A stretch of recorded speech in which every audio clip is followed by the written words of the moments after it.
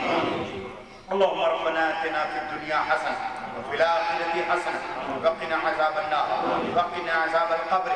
وقنا عذاب الحشر وقنا عذاب النشر وقنا عذاب الفخر وقنا عذاب الفقر وقنا عذاب الدين بحرمة جد الحسن والحسین۔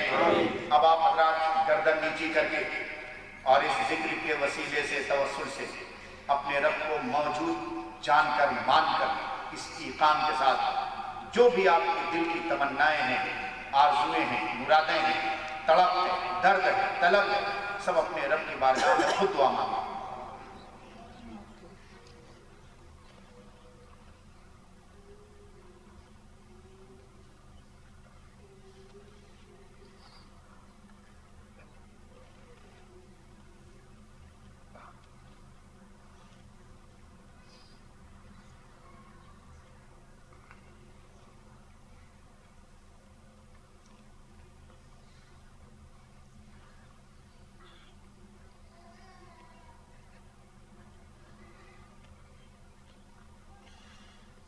رب العالمین مالک مولا اپنے حبیب صلی اللہ علیہ وسلم کے صدقے تو پہلے تو نے اپنے توفیق اور اپنے فضل سے اس ذکر کی محفل میں جن جن لوگوں کو بھیجا، اے مولا جو حاضر ہیں اور جو غائب ہیں، رب العالمین ہم نے جو ذکر کیا پروردگار عالم رحمت للعالمین کے صدقے تو پہلے سے قبول فرمایا، اور ان حاضرین نے جو ان کی دلوں میں ہے، ان کے باطن میں ہے، ان کے سینے میں جو باتیں چھپی ہیں، تو علیم بذات الصدور ہے، اے مولا تو علیم و خبیر ہے، رب العالمین تو ان کے تڑپ و درد کو جاننے والا ہے، مولا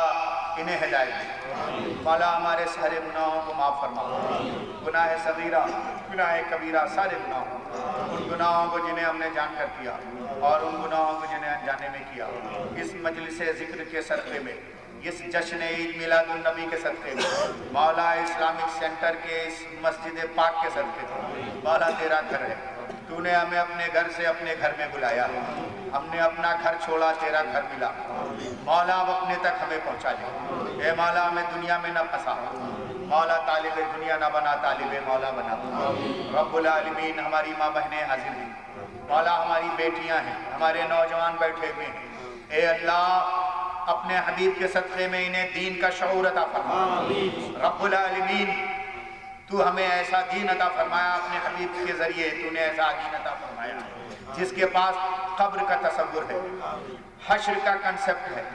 مولا ہمیں قبر کی تیاری کی توفیق دے، حشر کے سامان جمع کرنے کی توفیق دے، رب العالمین ہمیں ایسا راہ ہدایت دے دے، ہماری بیٹیوں کو اسلام کی اسپرٹ عطا فرما، نوجوانوں میں جذبہ شفیری عطا دے دے، اے مولا ہماری ماں بہنوں کو فاطمہ، زینب و سکینہ کا شعور عطا فرما، رب العالمین ہمیں پروردگار عالم بھیک مانگنے کا بھی شعور نہیں، جتنے لوگ حاضر ہیں رب العالمین ان سب کی حاضری اور ذکر کے صدقے میں عالم اسلام کی حفاظت مولا تیرے رحمت للعالمین کے نام لیوا امتی گنہگار ہر جگہ ذلیل و خوار ہوں، تیری رحمت کو کیسے گوارا، پروردگار عالم عالم اسلام میں قوت عطا فرما، جو اسلام کو نشاط ثانیہ عطا فرما۔ رب العالمین پروردگار عالم اسلام اور مسلمانوں کی عزت و آبرو کی حفاظت فرما۔ رب العالمین کفر اور باطل قوتیں اسلام کو ختم کرنا چاہتے ہیں۔ اے مولا یہ آخری دین، اس کی شکوہ اور شان تیرے ذمہ کرم میں ہے۔ مولا ہمیں اور اسلام کو بچا لے اور ہمیں دنیا، گمراہی، شرک، بدعت، نفاق، حرام کاری اور سیاکاری سے بچا۔ رب العالمین فضل و کرم کی بھیک مانگتے، بیماروں کو شفا دے، مقروضوں کو بار قرض سے سنبھال دے، بے اولادوں کو اولاد دے، بے سہاروں کو سہارا دے، بے چینوں کو چین دے، بے سکونوں کو سکون دے، بہترین دنیا دے دے اور بہترین آخرت عطا فرما۔ اے مولا آج عید میلاد النبی کے جشن کے سلسلے میں اے مولا جن لوگوں نے بھی شرکت کی ہے ان کی شرکت کو قبول فرما لے، اور جو سلام و درود و ذکر و فکر کیا گیا ہے اسے بارگاہ مصطفیٰ میں پہنچا دے، اور ان کے صدقے طفیل میں ہم سب کو بہترین دنیا اور بہترین آخرت عطا فرما۔ ان اللہ و ملائکتہ یصلون علی النبی یا ایھا الذین آمنوا صلوا علیہ وسلموا تسلیما۔ سبحان ربک رب العزة عما یصفون وسلام علی المرسلین والحمد للہ رب العالمین۔